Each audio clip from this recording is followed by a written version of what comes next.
राज्यातील शेतकऱ्यांसाठी आज दिवसभराच्या महत्त्वपूर्ण बातम्या आहेत। मंत्रिमंडळ बैठकीमध्ये अत्यंत महत्त्वपूर्ण निर्णय घेण्यात आलेले आहे, त्यामुळे बातम्या शेवटपर्यंत बघा, कुठेही स्किप करू नका। चॅनलवरती पहिल्यांदाच आला असाल तर चॅनलला सुद्धा सबस्क्राइब करून घ्या। मराठवाडा विदर्भामध्ये 195 मंडळामध्ये अतिवृष्टी झालेली असून कोकण मध्य महाराष्ट्रामध्ये पावसाचा जोर ओसरलेला आहे। कोकण पश्चिम मध्य महाराष्ट्रानंतर मराठवाडा आणि विदर्भातील पावसाला सुरुवात झालेली आहे। गुरुवारी म्हणजेच तारीख 26 रोजी सकाळी 8 वाजेपर्यंत मराठवाडा विदर्भामध्ये तब्बल 195 मंडळामध्ये अतिवृष्टी झालेली आहे। विदर्भातील वाशिममधील मुंगळा मंडळामध्ये सर्वाधिक 242 मिलीमीटर पाऊस पडल्याची नोंद झालेली आहे। या पावसामुळे अनेक ठिकाणी शेत तुडूंब भरून वाहू लागले, अनेक ओढे नाले व नद्यांना पूर आलेले आहेत। जोरदार पावसामुळे खरीपातील पिकांना मोठा दिलासा मिळालेला आहे। लोणीकर यांच्यावरती टीकेची झोड, शेतकऱ्यांबद्दल वादग्रस्त वक्तव्य केल्याबद्दल मुख्यमंत्री फडणवीस यांच्याकडून सारवासारव। शक्तीपीठ प्रकल्पामध्ये 50,000 कोटींचा भ्रष्टाचार झालेला आहे। राजू शेट्टी यांचा आरोप केवळ मलिदासाठी आटापिटा, शेतकऱ्यांना गंडवण्याचे काम सुरू असून मी गप्प बसणार नाही असे राजू शेट्टी म्हणाले। शक्तीपीठ मार्ग मराठवाडा दुष्काळी भागाचे चित्र बदलेल, मुख्यमंत्री देवेंद्र फडणवीस म्हणाले। कुरघोडी कसली, आक्षेप घेणे हे तर वित्तची जबाबदारीच। 100 युनिटपर्यंत वीज वापरणाऱ्याला लगेच मिळणार दिलासा, अधिक युनिटसाठी 3 वर्षानंतर मिळणार सवलत। वीज दर कशाप्रकारे कमी होणार याची माहिती खालीलप्रमाणे तुम्ही इथे वाचू शकता। सौर ऊर्जा निर्मितीमध्ये सांगली जिल्हा अग्रेसर, घरगुती औद्योगिक क्षेत्रामध्ये 7,256 ग्राहकांकडून वापर, 43.21 मेगावॅट वीज निर्मिती। सौर कृषी पंपाच्या समस्या निवारणासाठी सेवा केंद्र उभारणार, महावितरणाचे व्यवस्थापकीय संचालक लोकेश चंद्र। शेतकऱ्यांसाठी ऑनलाईन सुविधा उपलब्ध। वीज स्वस्त नव्हे तर महागली, लघु मध्यम उद्योजकांना बसला शॉक, ऊर्जा शुल्क, वहन शुल्क तसेच पीक चार्ज वाढले। शक्तीपीठ विरोधामध्ये 1 जुलैला 12 जिल्ह्यांमध्ये महामार्ग रोको, संघर्ष समितीची ऑनलाईन बैठक संपन्न, लोकप्रतिनिधींचा सक्रिय सहभाग, संघर्ष समिती करणार दौरा। 5 वर्षानंतर ही वीज दर आणखी कमी होणार, वीज खरेदी खर्चामध्ये 66,000 कोटींची बचत, महावितरणाचे अध्यक्ष लोकेश चंद्र यांच्याकडून माहिती। बांगलादेश बॉर्डर बंदीचा कांदा निर्यातीला बसला फटका, शेतकरी व्यापारी सापडले अडचणीमध्ये, दर अवघे 1200 ते 1500 रुपये प्रति क्विंटलवरती।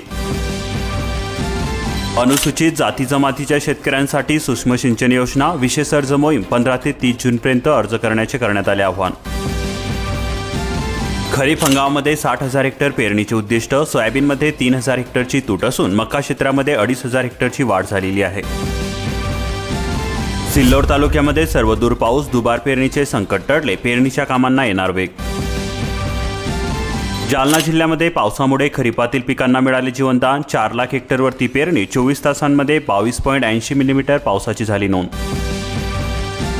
अनवा परिसरामध्ये मिरचीवरती बोकड्या रोगांचा प्रादुर्भाव, मिरची उत्पादक सापडले अडचणीमध्ये, क्वालिटी घसरली, नगदी पीक म्हणून मिरचीला मिळते पसंती।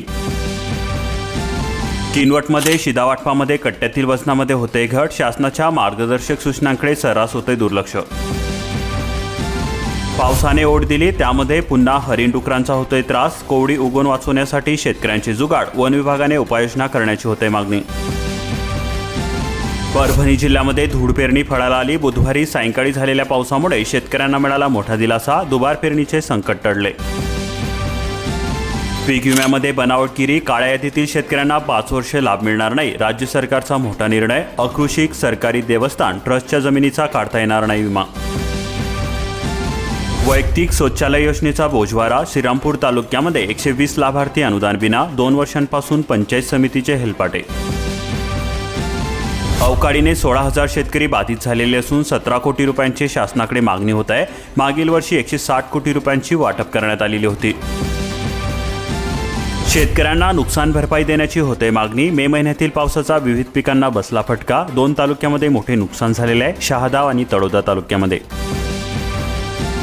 मुसळधार पावसामुळे पिकांना जीवनदान, शेतकऱ्यांना मिळाला मोठा दिलासा, जळगाव जिल्ह्याच्या अनेक भागामध्ये पाऊस झालेला असून शेतामध्ये पाणी साचलेले आहे, जमिनीवरती मान टाकलेल्या पिकांना यामुळे नवसंजीवनी मिळाली। रावेर येथे दमदार पावसाअभावी शेतकऱ्यांपुढे दुबार पेरणीचे संकट कायम, आर्थिक फटका सहन करावा लागणार, ओल नसल्याने निम्मे बीजांकुर जमिनीमध्येच झाले नष्ट। फलटण बाजार समितीमध्ये कांद्याच्या दरामध्ये मोठी घसरण झालेली असून यामुळे शेतकरी निराश झालेले आहे. 5,962 कांद्याच्या पिशव्यांची आवक झालेली असून फलटण तालुक्यातील कांदा उत्पादकांना बसला आर्थिक फटका. केळी आवकेमध्ये सतत घट होत असून खानदेशामध्ये दर अस्थिर, सरासरी 1400 रुपयांचा मिळतोय दर.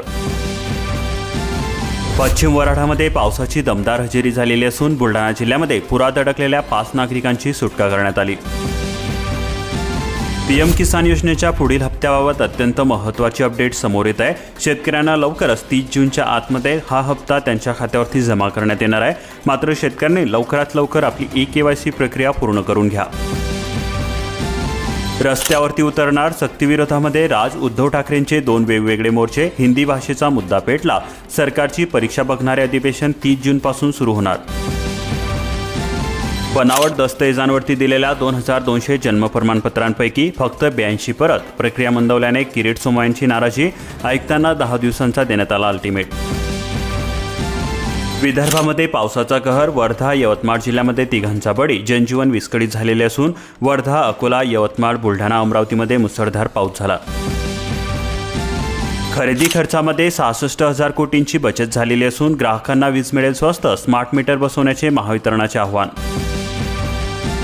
राज्यामध्ये उद्धव ठाकरेंनी स्वीकारले हिंदी सक्तीचे धोरण. उदय सामंत म्हणाले, आदित्य ठाकरे यांची तिसऱ्या भाषेबद्दल तेव्हा सकारात्मक भूमिका होती, आता का बदलली? तेव्हा विरोध केला असता तर आता ही वेळ आलीच नसती. बोगस लाभार्थी हटवले. केंद्राने 3 लाख कोटी रुपये वाचवले. 12 लाख कोटी रुपयांच्या तब्बल 314 केंद्रीय योजनांची छाननी सुरू. बँकांनो व्याज घटवा, कर्जे स्वस्त करा. रेपो दरातील 0.50% कपातीचा फायदा ग्राहकांना देण्याचे आरबीआयचे अहवालामध्ये आव्हान. घर, वाहन घेणाऱ्यांना मिळू शकतो लवकरच दिलासा. रिअल इस्टेट, वाहन उद्योगाला मिळेल बुस्टर. ऑनलाईन खरेदीवरती शुल्क का लावता? लाखो ग्राहक झाले त्रस्त. प्रत्येक 2 खरेदीदारांपैकी एकाची येते तक्रार.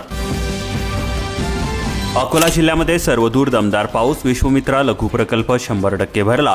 पाण्याचा गावांना वेढा. जनजीवन विस्कळीत झालेले असून शेतकऱ्यांना मिळाला मोठा दिलासा. शेतकऱ्यांना बोगस बियाण्यांचा फटका बसला. चौकशीची होते मागणी. आंदोलनाचा देण्यात आला इशारा. वितरित केलेले बियाणे बुरशीग्रस्त असल्याचा होतोय आरोप. बुलढाणा जिल्ह्यातील 23 मंडळामध्ये अतिवृष्टी झालेली असून पुरामध्ये वाहून गेलेल्या एकाचा मृत्यू झाला. संततधार पाऊस सुरू असून मेहकर तालुक्यातील ग्रामीण भागातील मार्ग झाले होते बंद. सायंकाळनंतर पावसाची रिपरिप झाली कमी. अटल पेन्शन योजनेचा लाभ पोहोचवण्यासाठी बुलढाणा जिल्ह्यामध्ये 1 जुलैला विशेष मोहीम राबवणार. 25,000 नागरिकांच्या नोंदणीचे देण्यात आले उद्दिष्ट. महिनाभराच्या विश्रांतीनंतर लोणार तालुक्यामध्ये मुसळधार पाऊस झालेला असून पिके गेले वाहून. नदी नाल्यांना आले पूर. शेतकऱ्यांवरती दुबार पेरणीचे संकट. मदतीची होते मागणी.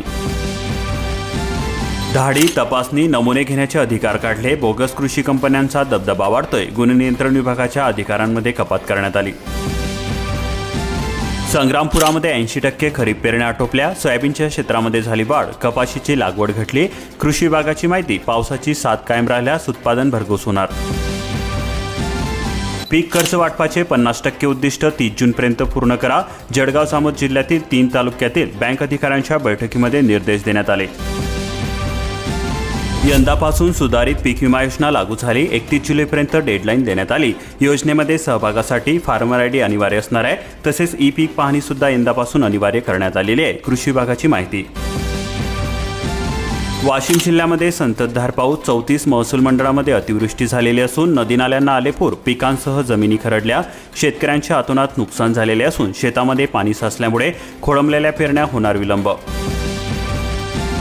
उडीद मुगाकडे शेतकऱ्यांची पाठ. आतापर्यंत 76 हेक्टरवरच पेरणी झाली. वाशिम तालुक्यामध्ये घटले क्षेत्र. पावसाला विलंब झाल्याचा होतोय परिणाम. अन्य पिकांचा पर्याय. येवला तालुक्यामध्ये मका, मूग क्षेत्र वाढले. कापूस पिकांचे क्षेत्र घटले. आतापर्यंत 86% पेरणी पूर्ण. सिन्नर तालुक्यामध्ये पेरणीला आला वेग. शेतकरी सुखावला. मका, सोयाबीन पेरणीसाठी शेतकऱ्यांची पसंती. जुलैमध्ये महागाई भत्ता मिळणार. मात्र थकबाकी कधी मिळेल? एसटी महामंडळाकडे कर्मचाऱ्यांच्या घरभाडे भत्त्यापासून अनेक फरक प्रलंबित. स्वस्त धान्य दक्षता समित्यांचे अस्तित्व राहिले केवळ कागदावरतीच. नाशिक शहरासह जिल्ह्यामध्ये नागरिकांच्या तक्रारी वाढल्या. दुर्लक्षाने गैरप्रकारांना मिळले मोकळे रान. चंद्रभागा नदीची पातळी ओसरली, वारीवरील पुराचा धोका टळला. उजनी आणि वीर धरणातून सुद्धा विसर्गामध्ये मोठी घट झाली. भाविकांची स्नानांसाठी गर्दी.